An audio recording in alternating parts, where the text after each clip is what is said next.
Through exhibits and educational programming, the Museum of the Cape Fear Historical Complex teaches us about the cultural history of southern North Carolina.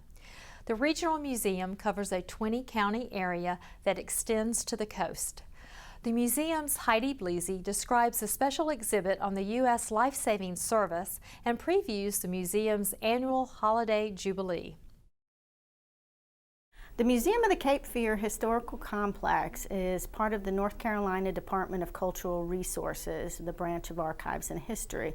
And our main job is to protect and preserve and present the history of southeastern North Carolina, from the American Indians up through the present. The permanent exhibits in the museum are always here for the public to enjoy, but we do several temporary exhibits, and our current one is called Heroes of the Surf, which runs now currently through March 6, 2011, and it highlights the U.S. Life-Saving Service that served on the coast of North Carolina. For anybody who's vacationed to the Outer Banks, all those wonderful lighthouses are there, and as those were being developed, there were a number of shipwrecks and a lot of lives lost. We're known as the graveyard of the Atlantic, and the Life-Saving Service was established to help save sailors and cargo traveling along the eastern seaboard.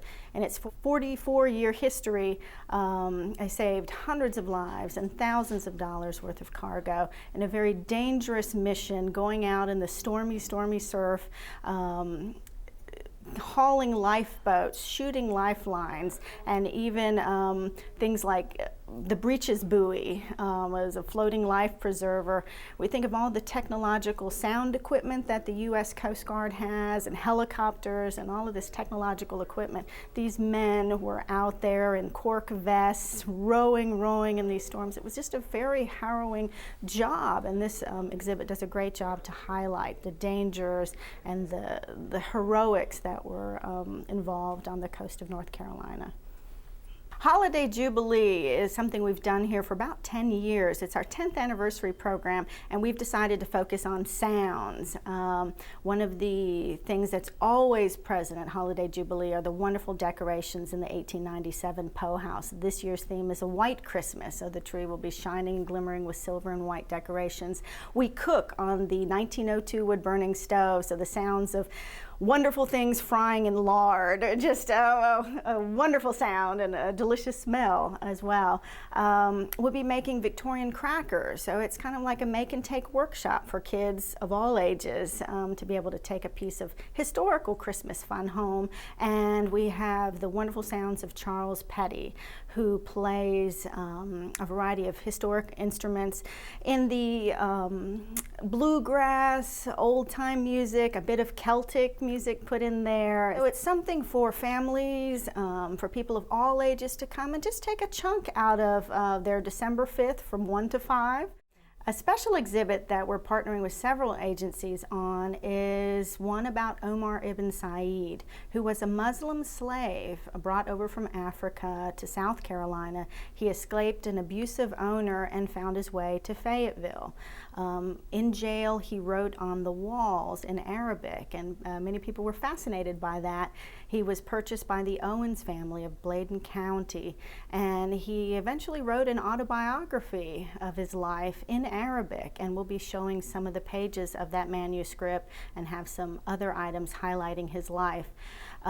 This is part of an unveiling of the state historical marker in front of the mosque here in town that will happen on November 5th. This exhibit will run from November 4th through December 5th. There's always something going on at the Museum of the Cape Fear. We do 3 quiz bowls. We have a preschool program. We do Arsenal Park Living History. We occasionally cook on the stove, and the Poe House changes its appearance several times a year. So just because you've come once doesn't mean you've seen it all in every way and experienced the history that we have to present here.